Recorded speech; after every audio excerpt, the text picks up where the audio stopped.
Let's be clear, my values have not changed. Vice President Kamala Harris defends changing her opinion on controversial matters since she last ran for the presidential nomination in 2019. We want to produce babies in this country, right? We want to produce babies. And former President Donald Trump says if he gets a second term, he'll make sure all Americans have access to IVF. The Morning Rundown starts now. From the Straight Arrow News Studio, bringing the stories that matter to you from across the United States and around the world. This is the Morning Rundown. Today is Friday, August 30th. Thank you for joining us. I'm Lauren Taylor.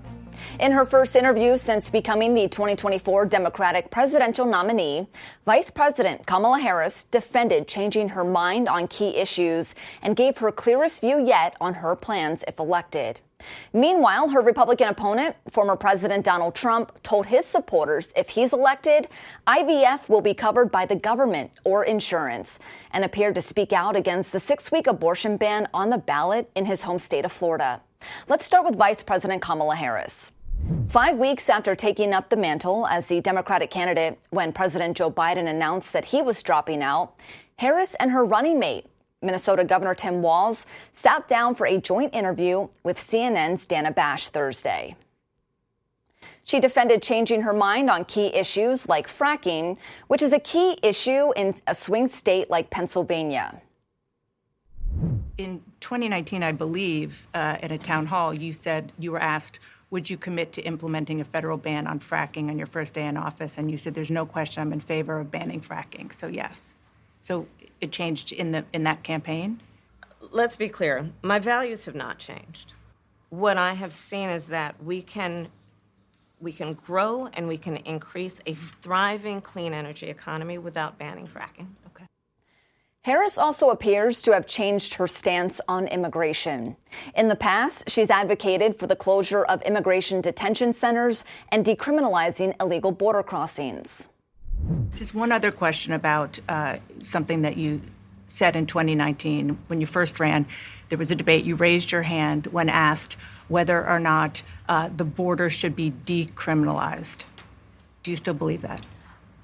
I believe there should be consequence. We have laws that have to be followed and enforced that address and deal with people who cross our border illegally.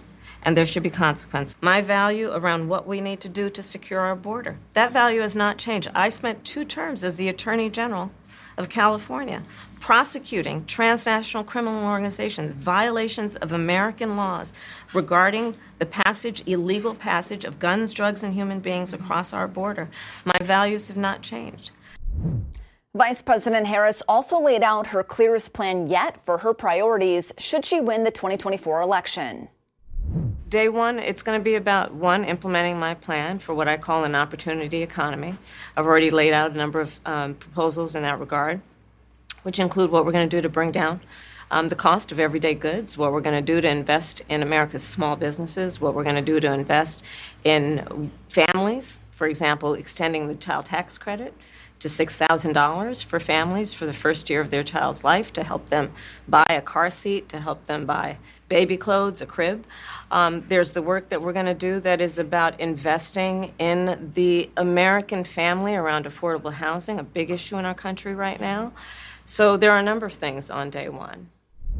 And while Harris was the main focus of the interview, her running mate was asked to defend or clarify some controversial statements that he's made in the past regarding his military service record and his family's use of IVF. Family planning was a major topic on the Republican side of the campaign trail Thursday as well. Former President Donald Trump said that if he wins, he'll require the government or insurance companies to pay for IVF fertility treatments, and his administration would push for allowing new parents to deduct, quote, major newborn expenses from their taxes.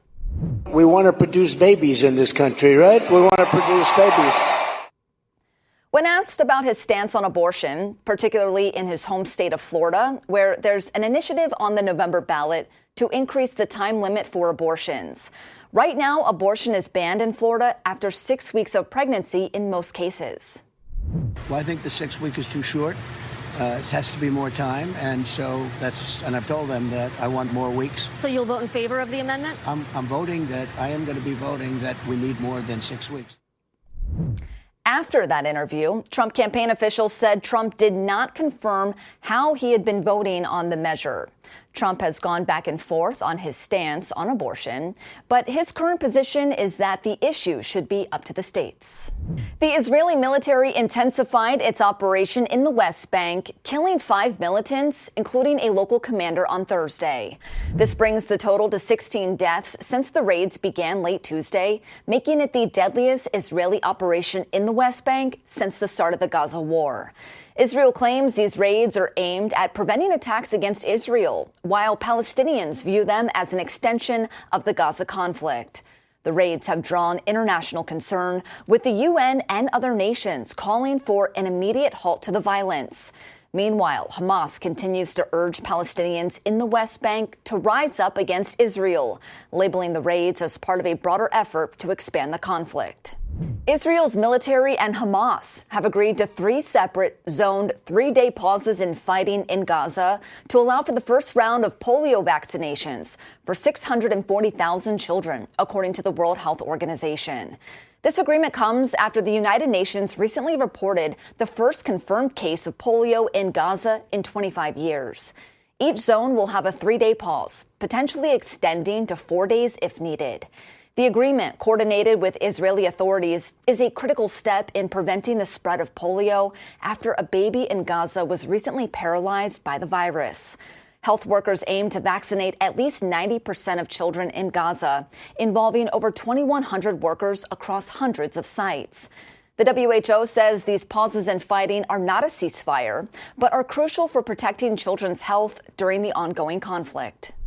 A Ukrainian pilot was killed when his F-16 fighter jet crashed on Monday during a mission to intercept Russian missiles, marking the first known loss of the U.S.-supplied aircraft since they were introduced to Ukraine's defense. The jet was responding to a major Russian missile attack when contact was lost and it crashed, killing the pilot. This incident comes just weeks after Ukraine received its first batch of American-made F-16s, a critical addition to its air defense capabilities in the ongoing conflict with Russia.